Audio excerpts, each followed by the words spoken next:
Good morning, everyone. This is Dr. Cummings, your instructor, and I would like to say thank you for hanging out with me. So, we are going to complete another lecture. Before we get started, I want to talk a little bit about what you're going to do this week. So, for this week, you have a persuasive paragraph to complete in the discussion. The persuasive paragraph is all about convincing someone to see things the way you do. All right, now this is going to be very important for your compare and contrast essay because, yes, you're comparing and contrasting, but you also are trying to impart a new idea to your audience and convince them about how you reached this frame of thought. So it only makes sense to, give yourself some practice with the persuasive paragraph. Now, with the persuasive paragraph, you do not have to have outside sources. Though I encourage it, it's not necessary. What you do need is a strong starting statement that lets readers know what the essay is going to be about. Because the last thing you want is for your readers to read your paragraph and not be able to sum up what they read in a single sentence. You should do that for them. All right, so keep that in mind. Now, the fun part about the persuasive paragraph is it can be a mini essay if you look at it the right way. The topic sentence is the thesis, essentially, designed to tell you what the paragraph is about. So if you play your cards right, you're going to have some great experience, which will help you create a strong thesis statement for your compare and contrast essay. The weekly writing assignment is very much like the others. You're just going to explore how your writing in week 7 has changed when you look at it in the present. Not bad, right? Not bad at all. I do know some of you make mistakes as far as forgetting to put that portion in there. It happens. If you forget, I'll put a reminder that tells you, hey, you forgot this. Add it when you get a chance, and I will update your score. And all of you who have made this small mistake, no, I don't mind updating your score. I don't. I give you the points you deserve. It's a mistake. It happens. This is a learning environment. So the idea is not to make you feel like, oh, that's the end. No, it's designed to make you feel like, okay, I made a mistake and I have another chance. Now let us continue with this thesis statement setup because this will help you with creating a strong, persuasive paragraph. So, a strong thesis statement. What is it? It's designed to showcase what you're going to argue about in a compact form. Imagine if your thesis was like 3 or 4 paragraphs long. Blah. That's a lot to read and a lot to remember. Your thesis is designed to help readers get an idea about the argument in a compact way. All right? It makes no sense for me to want you to remember everything in my report, proposal, my speech. There's no need. You need to be able to sum everything up in a single sentence and then leave the details for the actual document or detailed speech. So, strong thesis statements are specific.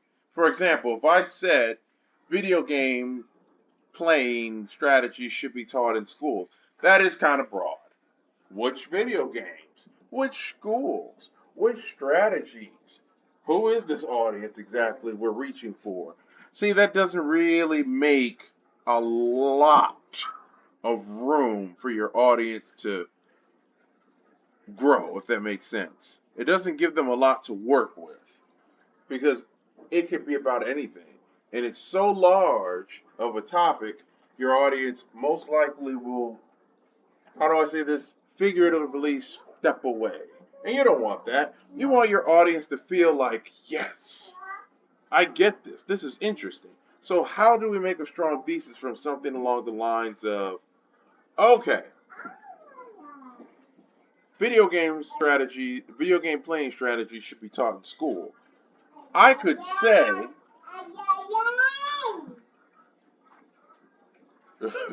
I could say, uh, block and attack strategies showcased in the game Dark Souls for PlayStation 5 should be taught in English composition courses at the college level because they require strong critical thinking skills, adaptable thinking, and can be more engaging than normal literacy or literary assignments. Very specific, I know, and kind of wordy, but that is a good thesis. It gives a lot to work with. I want you to keep that in mind. You don't have to make something crazy, but I do want you to go in and think about, hey, what is my argument? And is it tangible enough for my readers? Again, we don't want our readers to feel like, oh, wow, this is a lot to take in. I don't know about this. We don't want them to feel that way. We want them to feel like it's focused. It makes sense. Now, another component of a sturdy thesis statement is having all three parts. In the thesis I gave you, you got a topic. So, Dark Souls, block, and attack strategies. That's my topic. And my claim is, should be taught in English composition classrooms at the college level. Okay, that's my argument.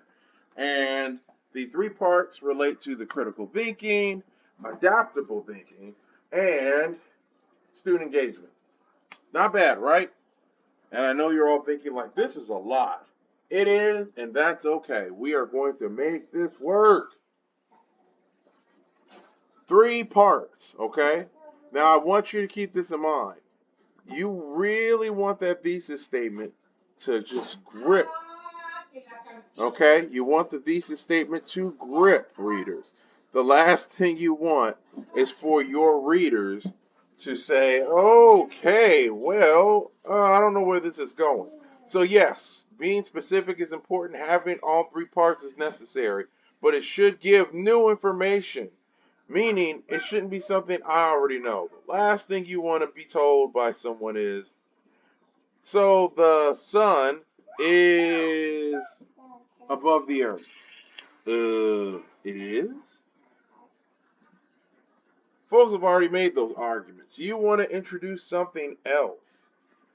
Alright, so keep this in mind. You want to create a new argument. A new argument makes your life better. Or better. A little German. Alright, moving forward. A strong thesis statement requires research, which ties back into the previous line. New information, right? Well, it can't be something I already know, so I got to research it. See where I'm going? Research it, and then, guess what? I now get to share my new findings. Not only do I share the new findings, though, I introduce a new thought that was not originally known. Not bad, right? Not bad at all. Okay, so for right now, folks, I'm going to stop. I will see you next week. If you have questions, let me know. All right, take care.